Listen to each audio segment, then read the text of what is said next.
it's Olivia here, and we are in London to test out a certain new video game. This might be the hit.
Okay, so I'm going off on one of the side missions, and just a note to all, you're going to see a lot of, well, seeing as I'm still getting used to the controller, you're going to see a lot of this sort of action going on, where I'm just trying to figure out which way do I turn, so I can actually get the screen to show me what I want it to be showing me. Be prepared. There's a law. Now, another thing that you're going to see a fair bit of during the game is not only you're going to see rogue animals, you're also going to see them actually attacking the people in the game, as you can see by the hippo right now. So you'll see a warning that say rogue animal, and then it'll come and attack you if it spots you, so you just got to try and, you know, kill it before it kills you. Seems simple enough, you know, not too complicated until it, you know, attacks your horse.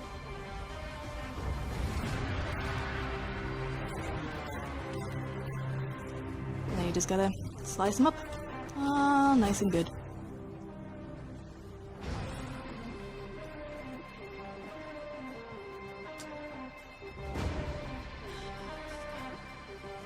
And yes, that was my very disappointed sigh when I realised that my horse had abandoned me to run the rest of the way to find my next quest.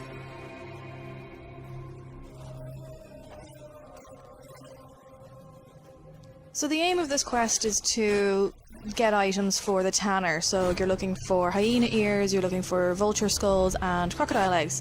So here you see me, you know, slaughtering hyenas, which in fairness I got pretty good at, as you can see here. And then I moved on and started looking for the vultures.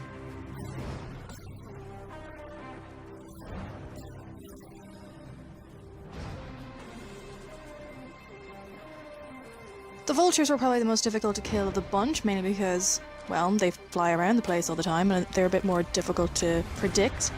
But otherwise, once you sort of get the hang of it, you'll be able to kill them no problem. When they've landed, makes it a lot easier, I have to say.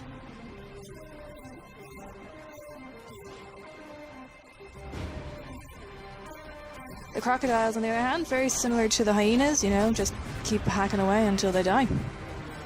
There's no other way of phrasing it, just keep going.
decided to highlight this section mainly because of the visuals and just a few little things that were included, like that, shaking the water off. It's these little things that really add to the enjoyment of the game, because it just shows like all the thought that's gone into it. And just visually, this section is just gorgeous. Now, it might have something to do with that I'm, sailing during sunset, but it's just a gorgeous, gorgeous scene, basically. Just take a moment to enjoy the graphics there. Now, I may have gone on a little bit of a tangent and didn't actually reach the destination until nighttime, but I was taking in the scenery. It was all nice and pleasant, and as you're sailing up to the boat, you can kind of see and prep and count how many of the soldiers you need to kill are on board, and then it's just a matter of getting on board. So there's one guard in particular that you need to kill, and it's this chap right here. He is the one that stole the spear.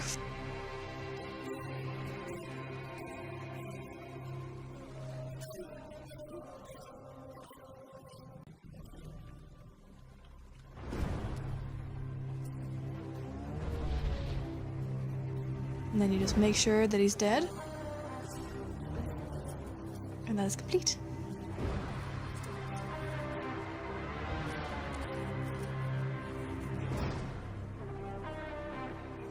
The spear is actually one of my favourite weapons. It was definitely one that was worth getting. As you can see here, it is just absolutely awesome. Just watch this. What a finisher.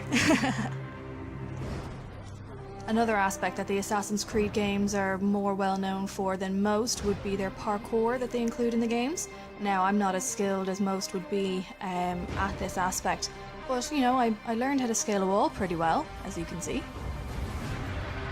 Something else that I'd like to point out is also the amount of thought that's gone into the background characters as well. As you can see, there's a lot of conversation going on in the background as well, some of it pretty hilarious, some of it just sort of adding on to the story or the quest that you're on at the time. So kudos to the developers for going into so much detail on that.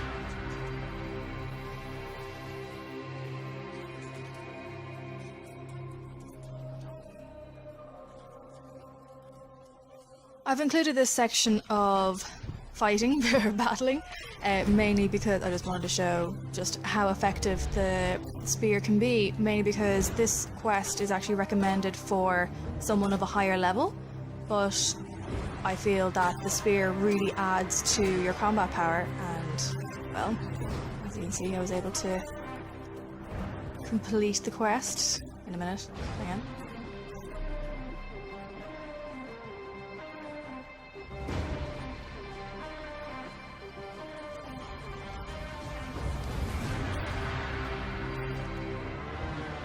So again, you just have to make sure that he's dead, and I do so by touching his ass. And that's the quest complete.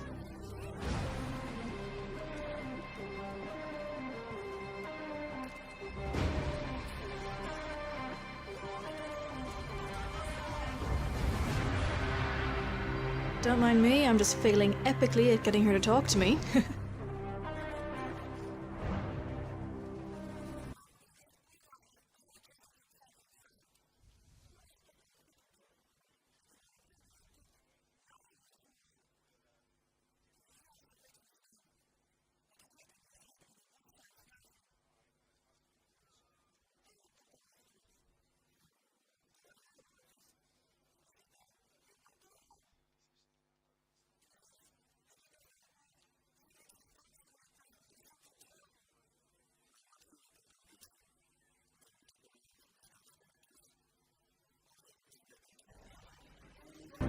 So aside from the Order of the Ancients, the tax collectors actually seem to be the other villains of the story. It's a little bit Robin Hood-esque, isn't it?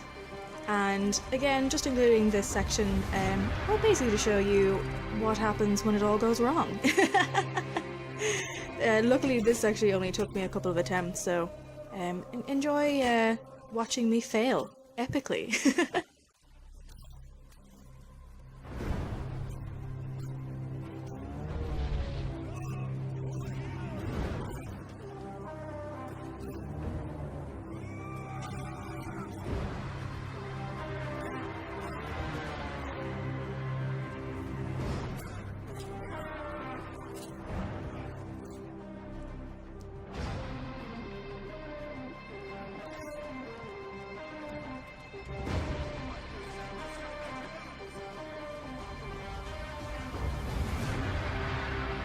So after that lovely, well, death via crotch shot, here I go again, and considering, again, there's only one chap that you are really supposed to kill, but, you know, you're gonna have to try and get through everyone to get to him, so I decided to just focus all my energy on him, and, well, let's see how that turned out.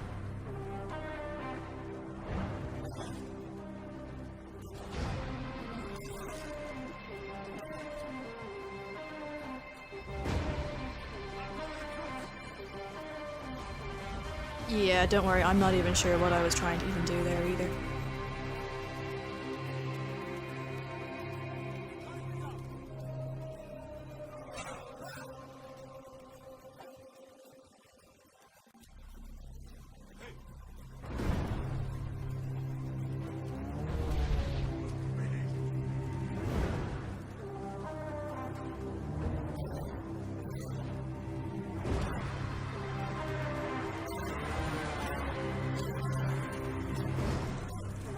Now that I've completed the quest, of course, the main objective is to get the heck out of Dodge and try and escape from all of the other soldiers that are coming in to help get rid of the Magi.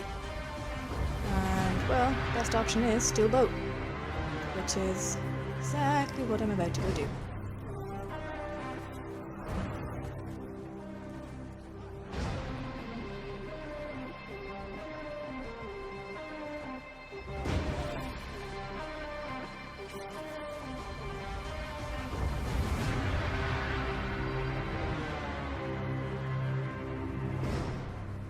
So as I sail away into the not quite yet sunset, that's all that we have time for.